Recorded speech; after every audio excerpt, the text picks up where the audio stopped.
연준이 작년에 8월 달에 저는 대전환을 이뤘다고 보는 거예요. 그때도 얘기했던 게 뭐냐면 연준이 인플레 파이터에서 디플레 파이터로 바뀌었다. 인식의 대전환이 작년 8월 달에 이루어졌다라고 저는 생각을 하는 거예요. 미국 정부랑 연준이 이불 속에 들어가서 좀 내놔. 해서 찍어줘. 그냥. 뭘 국채를 발행하냐. 국채 발행하면 얼마나 복잡한지 알아? 연준이가 그냥 써서 줘. 요게 이제 MMT라고 볼 수 있습니다. 자, 안녕하십니까. 오늘은 요즘 뜨고 있는 여의도 어벤져스의 대표주자시죠. SK증권 이호석 팀장님 모셨습니다. 네, 안녕하세요. 어벤져스. 어벤져스. 당황스럽습니다. 네. 안근모 글로벌 모니터 편집장님이 캡틴 아메리카면은 네. 이 팀장님은 뭔가요? 저도 뭔가요? 모르겠네요. 네. 그러니까 블랙 위도우는 아니실 테고. 네. 그러니까 공학을 하셨으니까 아이언맨이신가요? 이 팀장님 그렇잖아요. 우리가 투자를 할 때, 그러니까 경제를 볼 때도 이제 어떤 프레임을 가지고 있으면은 자잘한 어떤 시류에 흔들리지 않고 이제 투자를 할 수 있잖아요, 그죠? 네. 그래서 이 팀장님께서 이제 어떤 쓰신 책, 바로 이 책이죠. 이 책하고 최근에 이제 이 팀장님께서 이제 많이 말씀하시는 이제 두 가지 프레임. 그러니까 첫 번째는 디플레, 그다음 두 번째는 보이지 않는 세상. 네. 자, 이 두 가지 프레임을 가지고 한번 이제 시장을 보자. 이 두 가지 프레임이 이제 만나는 접점에서 네. 우리는 어떻게 투자하는 게 바람직하냐. 네. 이제 오늘은 그 말씀을 한번 좀 들어보도록 하겠습니다. 네.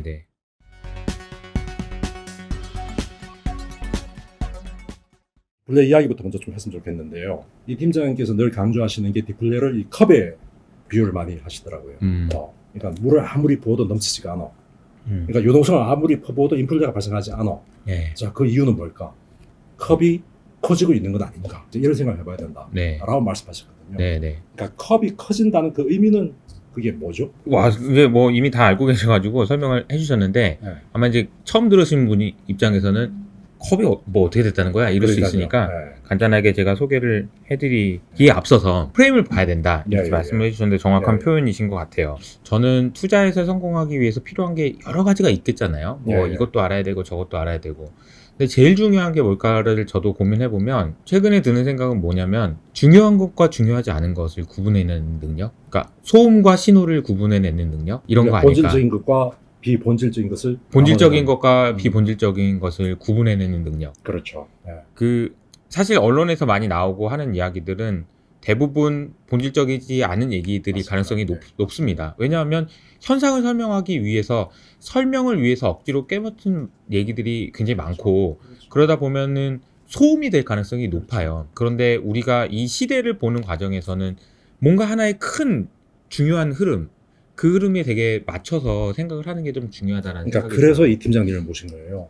우리가 이제 나무만 보지 말고 네. 숲을 보면서 한번 투자해보자 네. 라는 차원이죠. 그래서 가급적이면은 저는 이제 뭐 증권사 애널리스트가 된 지 얼마 안 됐지만 제가 처음 애널리스트가 되면서 들었던 생각은 뭐냐면 남들 하는 거 하지 말고 남들 안 하는 걸 하자라는 게 제 목표였고 그러다 보니까 그냥 진짜 본질적인 거에 대한 궁금증에 대해서 제가 공부하고 싶은 거 공부하고 시장에서 요구하는 게 있겠죠. 저한테 이제 너는 애널리스트니까 너는 주식 전략하는 팀장이니까 다음 달 주가 어떻게 될지 맞춰봐 이런 걸 원하겠죠. 근데 저는 그거는 좀 하고 싶지 않다. 왜냐하면 그것도 중요하지만 사실 이거 하는 사람도 필요하지 않아요. 근데 이런 거 하는 사람 많이 없으니까 저는 그냥 공부할게요. 이렇게 된 것 같아요. 1년 반이라는 시간이 흐르고 나서 보니까. 그래서 그런 내용들을 책으로도 쓰게 되고 보고서도 뭐 다른 보고서들하고는 나름대로는 차별화가 된 게 그냥 제 생각을 계속 공부해 놨던 거를 뭐 써서 자꾸 논문 같다. 왜 논문을 지금 증권사 보고서에서 논문이 나오냐 이런 얘기도 하시는 분도 있어요. 그 말씀 맞을 거예요. 제가 이 보고서를 네. 보면서 야, 이거 3학점짜리 이제 한 학기 강의다 네네. 라는 생각이 들더라고요. 그러니까 이게 무슨 얘기냐면 그게 좀 약간 좋은 것도 있고 안 좋은 것도 있거든요. 너무 이제 학술적으로 가게 되면은 어떤 문제가 있냐면 교수님들 중에서 주식 투자 잘하는 사람 못 봤어요, 저는. 그러니까 이제 너무 공부를 많이 하다 보면 그냥 너무 이게 외골수가 돼가지고 이렇게 될 수 있다라는 그 단점이 있거든요. 저도 이제 논문이처럼 보인다라는 얘기가 약간 좀 도전이 되긴 합니다. 왜냐하면 이게 너무 지나치게 진지하게 됐을 때는 투자에는 도움이 안 되고 엉뚱한 얘기만 할 수도 있는 그런 위험성이 있어요. 그래서 제가 요즘에 이제 만들어낸 부 캐릭터라고 부 캐는 좀 까불자. 그래서 저는 웬만하면 방송에 나오면 좀 약간 까부는 컨셉으로 좀 가려고. 왜냐면 너무 진지한 얘기를 하다 보면 그러니까 들으시는 분들도 재미없고 그러니까 큰 가급적이면 이야기를 큰 이야기고 음. 중요한 얘기고 구조적인 음. 얘기고 그 프레임에 대한 얘기지만 네. 좀 까불면서 얘기하자 이런 컨셉으로 지금 그러니까 그렇게 하고 시청자들한테 훨씬 더 이제 정감 있게 쉽게 다가올 수 있는 것이고 그렇죠. 저게 내 얘기일 수 있다. 그렇죠. 라고 중요한 생각해 얘기는 주는 것이고. 대부분 제가 잘 아는 이제 우리 지도 교수님이 저한테 그런 얘기를 해주신 적이 있습니다. 뭐라고 얘기하셨냐면 효서가 나는 쉬운 얘기를 어렵게 하면서 먹고 사는 사람이야 이렇게 얘기하시더라고요. 교수님 너무 솔직하신 거 아닙니까? 근데 사실이야 이렇게 얘기하시더라고요. 왜냐하면 쉬운 얘기를 최대한 어렵게 해서 못 알아듣겠지? 내가 똑똑한 거 알겠지? 이렇게 하는 분들이 교수님들 중에 일부 있다. 그냥 이게 농담처럼 하는 얘기지만 근데 저는 어려운 얘기더라도 재밌게 얘기하고 그럼요. 쉽게 얘기를 해야 이게 전달이 돼서 파급력이 있고 영향력이 있는 거다. 저는 그런 생각이 들거든요. 이제 그 말씀을 좀 먼저 좀 드렸고요. 이제 자연스럽게 이제 디플레이션에 대한 이야기로 넘어가면 요즘에 인플레이션 얘기 이렇게 많은데 너는 왜 디플레 얘기하냐 이렇게 얘기하시는 분도 많은 것 같아요. 그러니까 제가 디플레이션에 대해서 강조하고 말씀드리는 이유는 자산 가격을 전망할 때 인플레이션이 어떻게 되느냐도 중요하지만 디플레이션이 어떻게 되느냐를 아는 게 더 중요할 것 같다라는 얘기를 드리는 거고요. 그 이유는 뭐냐면 우리가 그동안 주식시장이 올라갈 때마다 늘 했던 얘기가 있는데 그 얘기가 뭐였냐면 아니 경제 지표가 안 좋으면 주가가 올라요. 왜요? 유동성을 더 부을 수 있어서요. 부양책이 계속되니까요. 이랬잖아요.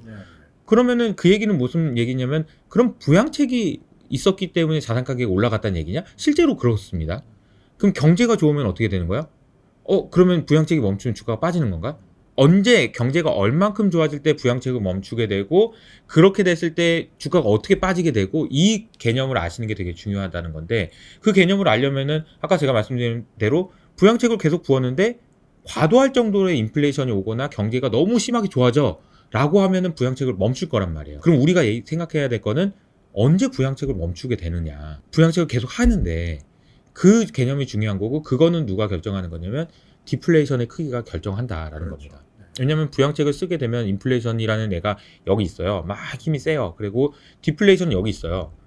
부양책을 쓴다는 얘기는 얘한테 힘을 실어주는 거거든요. 얘가 힘을 실어줘요. 얘가 너무 계속 지난 40년 동안 너는 진짜 왜 이렇게 못하냐 그러면서 얘 힘이 약해졌던 거고 40년 동안 디플레이션 힘이 커졌어요. 엄청 세요.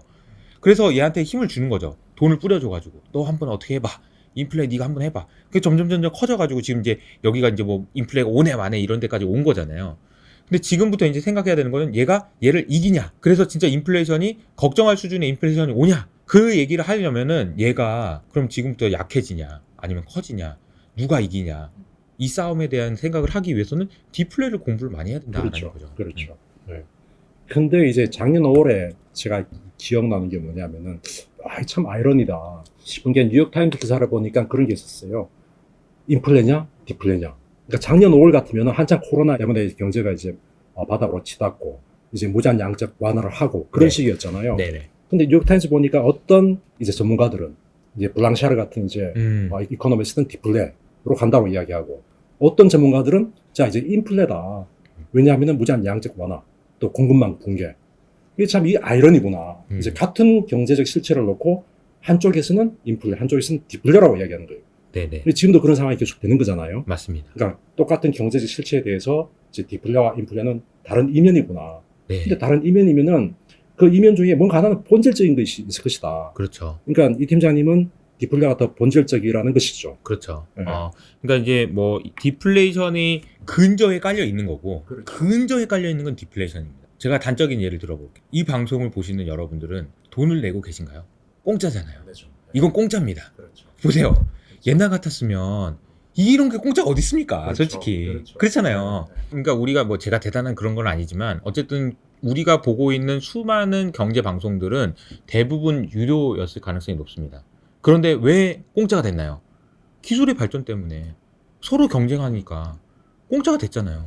이건 엄청난 디플레이션 압력이에요. 그럼요. 아니 저희가 이제 디타임즈가 주로 IT에 대한 기사 네. 영상들을 많이 하는데 저희들이 볼 때마다 느끼는 건 뭐냐면은 와, 이 유니콘이 만들어지고 인공지능 기술이 발전할수록 이건 엄청난 디플레 압력이다. 왜냐하면 어마어마합니다. 이거는 투자를 크게 유발하는 게 아니잖아요. 그렇죠. 고용을 크게 유발하는 게 아니잖아요. 맞습니다. 엄청난 디플레 압력이다. 라고 매일매일 느끼고 있어요. 그러니까 새로운 기술들을 보면 볼수록 와 저거 적용되면 어떻게 되는 거지? 그러니까요. 이게 완전 디플레인데? 네. 이런 생각이 들어요. 진짜로요. 네. 그러니까 가만 놔두면 디플레인 거예요. 그러니까 우리가 잘 알아야 되는 게 가만 놔두면 인플레가 아니고 가만 놔두면 디플레는 원래 디플레. 그러니까 디플레를 막기 위해서 인플레를 하려고 지금 너무 하다 보니까 야 그렇게 하면 너무 하니까 인플레가 와 이런 거지. 그러면 너무 안 하면 다시 디플레인데요. 그러니까 원래 본질적인 거는 디플레이에 대한 그런 근본적인 힘들이 워낙 그러니까 우리가 가만 놔두면 어떻게 되냐, 평형 상태가 어디로 갈 거냐 이렇게 생각을 해보면 이 시대의 방향은 가만 놔두면 유니콘은 더 날뛰면서 기술을 발전해가지고 더 가격을 낮출 거고요. 좀비 기업들도 안 죽으려고 가격을 낮출 거고요. 가만 놔두면 그렇게 됩니다. 그런데 미국 정부에서 돈을 많이 쓰고 돈을 많이 풀고 막 이렇게 하니까 이게 인플레이션도 힘을 내 가지고 이렇게 싸우는 정도지. 이렇게 하다가 이걸 손 놔면 어떻게 되냐. 이게 이제 중요한 거라는 거죠. 근데 궁금한 게 이제 좀비하고 유니콘을 말씀하셨는데 이제 좀비는 여튼 금리가 조금이라도 오르면은 이제 뭐 무너질 수 있고 어쨌든 그 좀비들은 이제 저가를 확산하는 역할이잖아요. 그렇죠. 근데 유니콘 같은 경우는 저가를 확산하는 게 아니라 저가를 경제 시스템에 그냥 내부화시키고 장착을 시켜버리는 엄청 더 큰 이제 깊이를 만들어내는. 맞습니다. 자, 그렇다면은 이제 우리가 컵이 있는데 이 컵이 과연 우리가 붓는다고 해서 작아질 수 있을까? 이제 물을 끝까지 채울 수는 있기는 한 걸까? 이제 그런 의문이 들더라고요. 야, 이게 이제 자연스럽게 MMT에 대한 얘기로 넘어갈 수밖에 없는 거. 아니 보고서에 쓰셨더라고요. 네네. 이제 MMT와의 로맨스가 시작됐다. 이미 시작된 거죠. 그렇죠. 그리고 이제 저는 이제 그런 생각이 듭니다. 이제 만약에 영원히 물을 부어도 넘치지 않는다. 그런 게 어딨냐. 라고 생각할 수 있지만 만약 그러면 어떻게 되는 거지, 이런 생각이 이제 MMT에 대한 이야기거든요. 그러니까 근저에 깔려있는 디플레이션 압력은 있기 때문에 이거를 뭐 웬만해서 쉽지 않다. 근데 이게 제가 이 설명을 한번 먼저 좀 드릴게요. 인플레이션에 대해서 어떤 수식어가 붙었을 때 정말 올해 보면은 진짜 많은 수식어가 붙었어요. 무슨 그렇죠. 뭐 일시적, 네. 뭐 지속적, 위협스러운, 그냥 뭐 등등등, 뭐 선별적, 뭐 그렇죠. 지역적, 뭐 등등. 근데 제일 많이 유명했던 건 일시적이죠. 왜냐하면 연준이 계속 그 얘기를 했으니까. 일시적이야. 야, 이건 일시적이야. 라고 얘기했는데 많은 분들이 아니네. 이거 일시적 아니네. 야, 5월달까지만 오른다고 하더니 연말까지 오른다며. 일시적 아니네. 라고 얘기하시는데, 자, 그러면은 이 질문을 제가 드려보면, 그러면 일시적이라는 말의 반대말은 뭘까요? 일시적 인플레이션이라는 말의 반대말이 뭐냐? 일시적 인플레이션이 틀렸어. 연준 너 틀렸어. 거짓말이야. 라고 얘기를 하려면 그 말의 반대말이 뭔지 알면 될 거 아닙니까? 반대말은 뭐냐? 인플레이션 다이나믹스입니다. 파월이 인플레이션 다이나믹스라는 말을 했는데 그 인플레이션 다이나믹스라는 말의 의미는 뭐냐면, 제가 이제 생각해 보니까 세 가지가 필요해요. 가격이 지속적으로 올라야 됩니다. 올해만 오르는 게 아니고 내년에도 오르고 내후년에도 오르고 계속 올라야 돼요. 두 번째는 생각인데 사람들이 그걸 보고 이제부터는 계속 오르는구나 라고 생각해야 됩니다. 그렇죠. 세 번째, 그래서 그 생각이 행동을 바꿔야 됩니다. 그렇죠. 그래서 내년에 살 걸 올해 사고 내일 살 걸 오늘 사야 됩니다. 그렇죠. 물가 상승이라는 개념하고 인플레이션이라는 개념은 좀 다른 개념이죠. 그렇죠. 그렇게 되면 다이나믹스가 형성돼서 그렇죠. 가격이 오르니까 생각이 바뀌고 생각이 바뀌니까 행동이 바뀌어서 행동이 다시 가격을 바꾸는, 이 다이나믹스가 제가 말하는 일시적 인플레이션의 반대말이에요. 그러면 연준은 이제 가격이 올라가죠. 지금 이제 뭐 커머더티 가격 많이 올라갑니다. 앞으로도 올라가겠죠. 올라갈 때마다 일시적이라고 할 거예요. 계속. 언제까지? 인플레이션 다이나믹스가 확인되기 전까지. 왜냐면 이게 아니면 연준은 멈출 이유가 없는 거예요. 왜냐면 어차피 일시적이니까. 지금 올해 연말까지 일시적이라는 얘기가 나오잖아요. 그러면 야, 너 왜 말 바꾸냐? 5월달까지라고 하더니 왜 12월달까지라고 하냐? 거짓말이네. 아니, 그게 아니에요. 연말까지 가격이 오르더라도 내년에 오를 것 같지 않고 생각이나 행동의 변화로 인식이 돼서 가격이 지속적으로 올라가는 그런 흐름으로 연결되지 않으면 그건 인플레이션이 아닌 거예요. 그러니까 연준이 생각하는 걱정스러운 인플레이션이 아닌 거예요. 연준이 생각하는 이 정도면 내가 이렇게 하면 안 되겠다라고 생각하는 그 기준이 아닌 겁니다. 그렇죠. 이게 되게 중요한 포인트라는 거죠.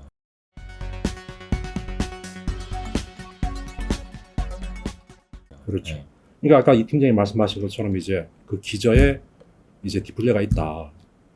지난 이제 10년간 기저에 디플레가 있다는 걸 우리가 확인했잖아요. 그러면서 통화 정책이나 이제 재정 정책이 많이 바뀌었었는데 2000년대 초반만 하더라도 많이 이제 필드에서 기사 썼을 때 선제적이라는 표현을 굉장히 많이 썼어요. 그러니까 영어로 하면 preemptive죠. 그러니까 선제적인 금리 인상, 선제적인 금리 인하. 이제 경기 사이클이 이렇게 되면은 사이클에 이제 동행하는 게 아니라 순행하는 게 아니라 앞서서 이제 미리 이제 정책적인 이제 뭐 대응을 하는. 근데 이 선제라는 표현이 그냥 사라진 것 같아요. 맞아요. 어느 순간. 맞습니다. 그러니까 후행적으로 바뀌었죠. 후행적으로 바뀌었죠. 예.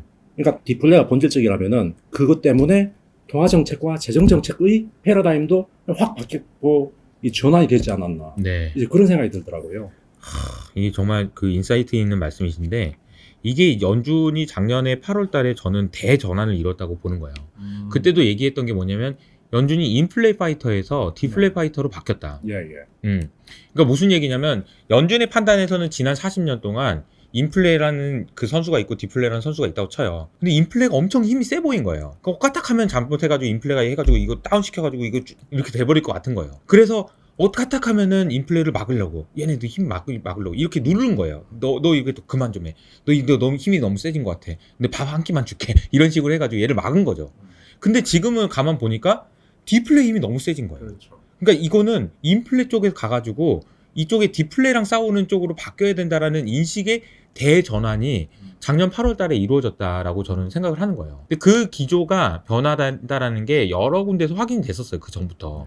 그러니까 제가 이제 뉴욕 그 연준 총재이신 윌리엄스 분이라는 분이 2000년 그러니까 작년 1월 달에 코로나가 터지기 전에 어떤 연설을 하셨던 문구를 보면서 제가 인상적이었던 게 뭐냐면은 그분이 뭐라고 얘기하셨냐면은 내가 지난 40년 동안 우리가 인플레이션이랑 싸웠는데 이렇게 싸우다 보니까 이 싸움의 대상이 없는 것 같은데 우리가 왜 이거랑 지금까지 계속 싸우고 있어야 되지?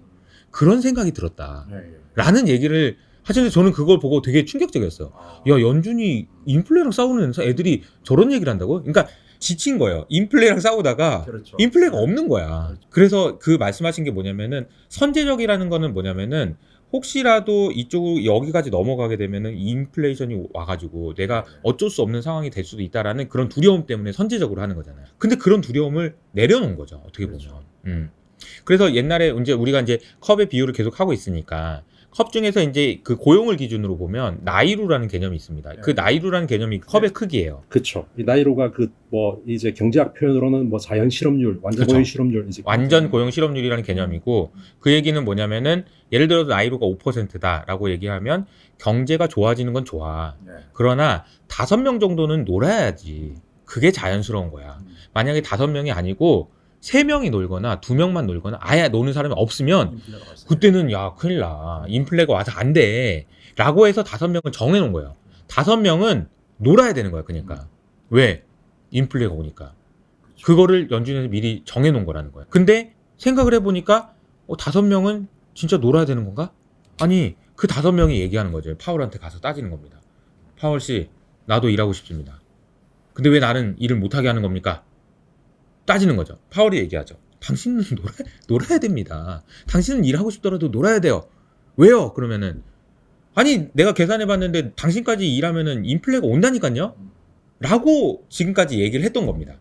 그러니까 인플레이션 그러니까 실업률이 5%만 가면 5%에 근접하기만 하면 이쪽 세상은 인플레가 있는 불구덩이니까 4%, 연준의 입장에서는 네. 이 5% 넘어가는 이 순간부터 근접하는 순간부터 어떡하지? 안 되겠다.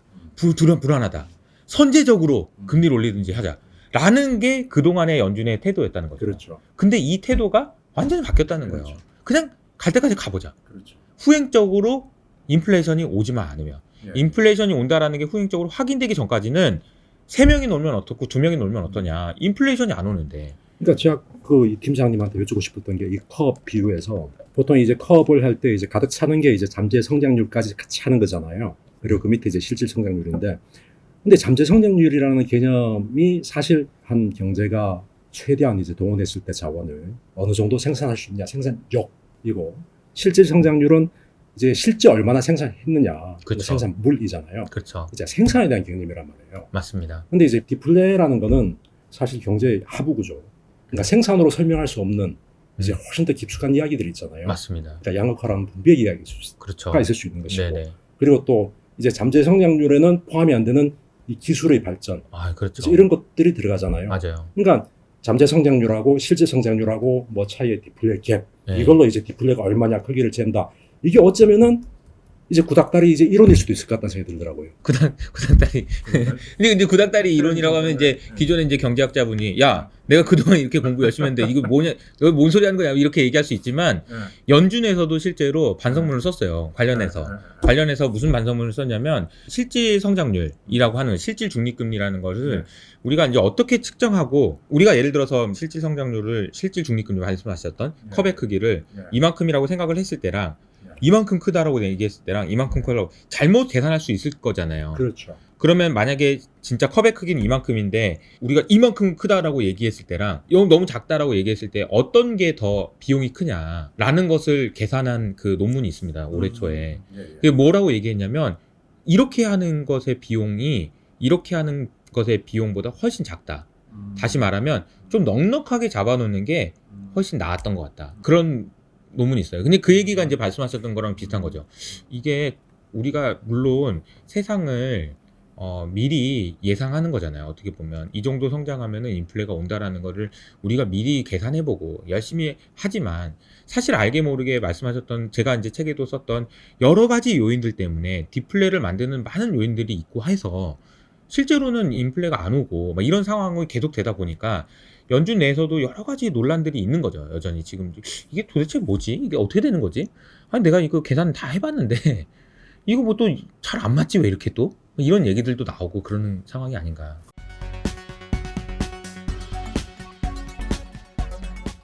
그러니까 보고서에서 이제 MMT와의 로맨스가 시작됐다고 표현하셨는데 네. 이제 로맨스가 시작됐다는 말은 이제 그리 방향을 잡은 거잖아요. 네. 이제 그러면은 굉장히 이제 그쪽이 기저적으로 될 수 있다는 이제 말씀인데. 글쎄요, 이제 그거는 조금 조심스러운 얘기긴 합니다.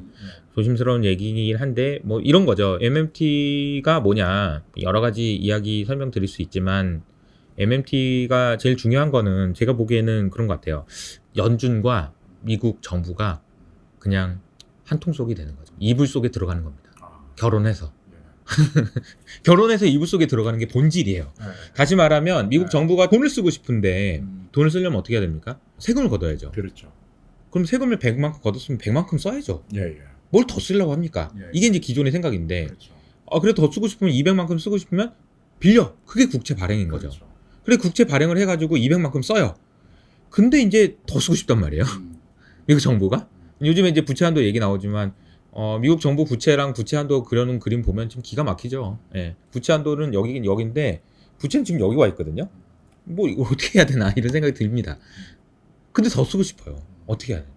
그럼 이제 미국 정부랑 연준이 이불 속에 들어가서 야, 돈 내놔 이렇게 해서 찍어줘 그냥. 뭘 국채를 발행하냐. 내가 국채 발행하면 얼마나 복잡한지 알아? 그리고 사람한테 빌려달라고 해서 얼마나 복잡해. 연준이가 그냥 써서 줘.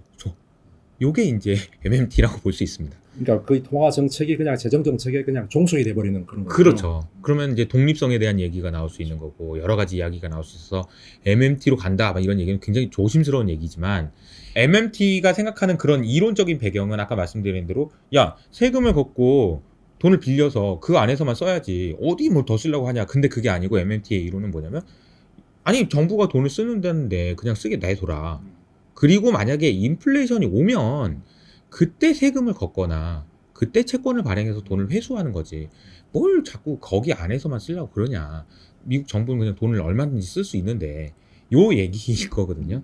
그래서 사실 저도 이제 옛날에 MMT 이론을 보면서 이제 느꼈던 거는 이게 뭐 일단 첫 번째는 이게 나쁜 놈들이라는 생각이 먼저 들었고 진짜 나쁜 놈들이다. 아니 뭐 아무리 기축통하고 그래 좋다고 해도 너무한 거 아니냐 진짜. 우리는 진짜 이거 해가지고 벌벌벌 양쪽 하나 한국은행 양쪽 이거 지금 벌벌벌 떨고 있는데 자기들은 그냥 막 전부 다 막 너무 나쁜 놈들이고 그리고 인플레이션이 오면 니네들이 그럼 멈출 수 있을 것 같아? 인플레이션이 오면 어떻게 멈출 거야? 못 멈출 거잖아. 이렇게 생각 되게 많이 들었는데 요즘에 드는 생각은 이제 뭐 조금 그 생각이 조금씩 바뀌는 거죠. 왜냐면 코로나 터지고 이렇게 돈을 뿌려놨는데 이런 생각이 또 들고 여러 가지 고민들이 많이 들게 되는 상황인 것 같아요.